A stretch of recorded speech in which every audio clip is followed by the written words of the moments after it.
Hello everyone, কেমন আছো তোমরা? আমার ইউটিউব চ্যানেলে তোমাদের সবাইকে ওয়েলকাম। তো এই ভিডিওটা ছিল আমাদের শিকাগো ট্রিপের ডে 2 এর ইভিনিং টাইমে।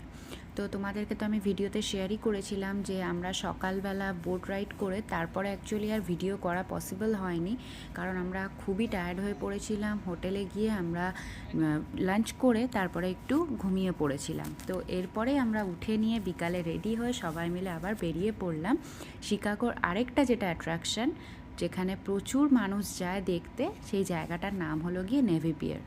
তো এইখানে আমরা বিকেলবেলা ডাউনটাউন থেকে হেঁটে, ডাউনটাউনটা অ্যাকচুয়ালি পুরো আমরা হেঁটে একটুখানি এক্সপ্লোর করলাম, করে ওখান থেকেই চলে এসেছিলাম নেভি পিয়ারে। দেখতেই পাচ্ছ বিকালের সময় খুব ভিড়ও হয়ে গেছিলো, কারণ এইখানে বিকালের সময়ই সবাই আসে, যেহেতু লাইটিং করা থাকে। আর দেখতেই পাচ্ছ দূরে ওই যে জায়ান্ট ফিল্ডটা দেখা যাচ্ছে, ওইটাই এখানকার মেন অ্যাট্রাকশান থাকে। তো এই যে এইটা ছিল হলো গিয়ে চিলড্রেন মিউজিয়াম ছিল, আর এইটা ক্রস করে গেলেই ছিল তারপরে ওই জায়ান্ট হুইল, আরও কিছু রাইডস ছিল সেখানে। আর অনেকটা উপর থেকে পুরো ডাউনটাউনের যে ভিউটা, শিকাগো যে ডাউনটাউন, সেই ভিউটা খুব ভালোভাবে দেখা যায়। আর আমাদের রাইট সাইডে ছিল, এখান থেকে বোটগুলো রাতের দিকে ছাড়া হয়। যারা নাইট টাইমে বোট রাইড করতে পছন্দ করে তারা ওই বোটগুলোতে করে রাইডে বেরিয়ে পড়ে, বা অনেকে পার্টি করতেও যায়। তো এই যে এখন আমরা ঘুরছিলাম, আর মিশা তো শুরু হয়ে গেছে এসেই ডান্স করা। তো তারপরে আমরা চলে গেলাম উপরের দিকে, যেখান থেকে ডাউনটাউনের ভিউটা খুবই সুন্দর আসে রাতের দিকে। তো দেখতে থাকো তোমরা, তোমাদের ভিডিওগুলো নিশ্চয়ই ভালো লাগবে।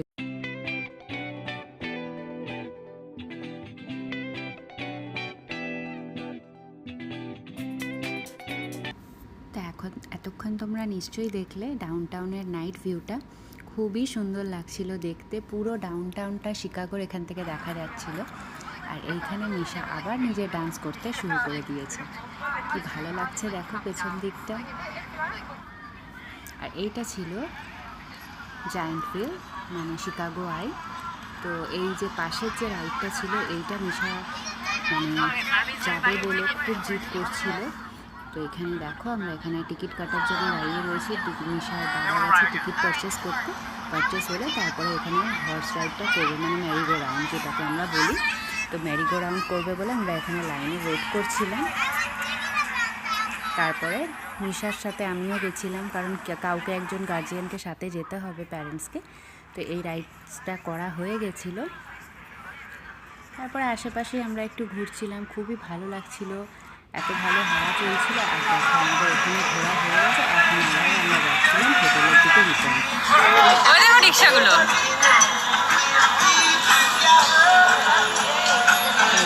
রিক্সাগুলোতে কি সুন্দর মিউজিক বাজছিল, আমি সেইটাই ক্যাপচার করছিলাম। আবার আমরা এখন এতটা রাস্তা পুরো হোটেল পর্যন্ত হেঁটেই যাব প্ল্যান করেছিলাম, কারণ পুরোটা তাহলে ডাউনটাউনটা একটু আরেকবার ঘোরা হয়ে যাবে, নাইটের ভিউটাও নেওয়া হয়ে যাবে। তো এই দেখো এখন আমরা হেঁটে হেঁটে যাচ্ছিলাম, কারণ আমাদের হোটেলও ডাউনটাউনেই ছিল। তো বেশিক্ষণ লাগেনি হেঁটে আসতে, ওই 15 to 20 মিনিটসের মতন লেগেছে।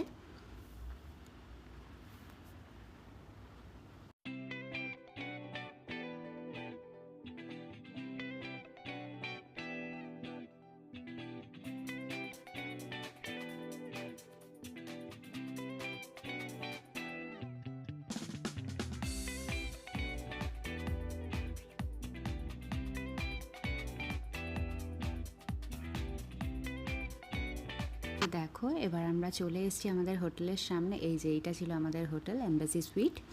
তো এখন আমরা ভেতরে যাব। তো আজকে আমরা সবাই প্ল্যান করেছিলাম যে আর বাইরে কোথাও খেতে যাব না, খুব টায়ার্ড লাগছিল। তাই উবার ইট থেকে আমরা কিছু খাওয়ার, পাশেই ইন্ডিয়ান রেস্টুরেন্ট ছিল, সেখান থেকে কিছু খাওয়ার অর্ডার করে দেব। তা আমরা আস্তে আস্তে এটাই প্ল্যান করছিলাম যে কী রাতে ডিনারে কী খাওয়া যায়। আমরা হোটেলের ভিতরে যাচ্ছি, আমরা অর্ডার করবো খাবার।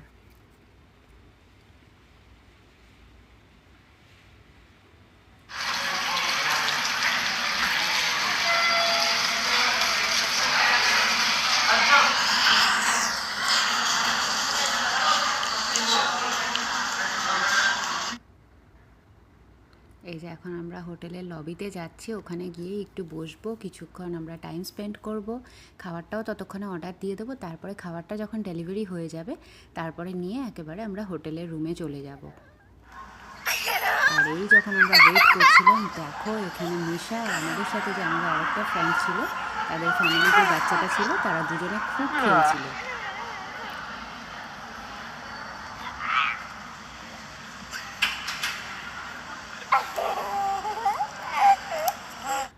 তো দেখো আমাদেরকে খাবার ডেলিভারি করে দিয়েছিল, আর এইটা ছিল আমরা অর্ডার করেছিলাম বিরিয়ানি, কিন্তু এত খারাপ ছিল বিরিয়ানিটা খেতে যে আমরা বিরিয়ানিটাও খেতে পারিনি।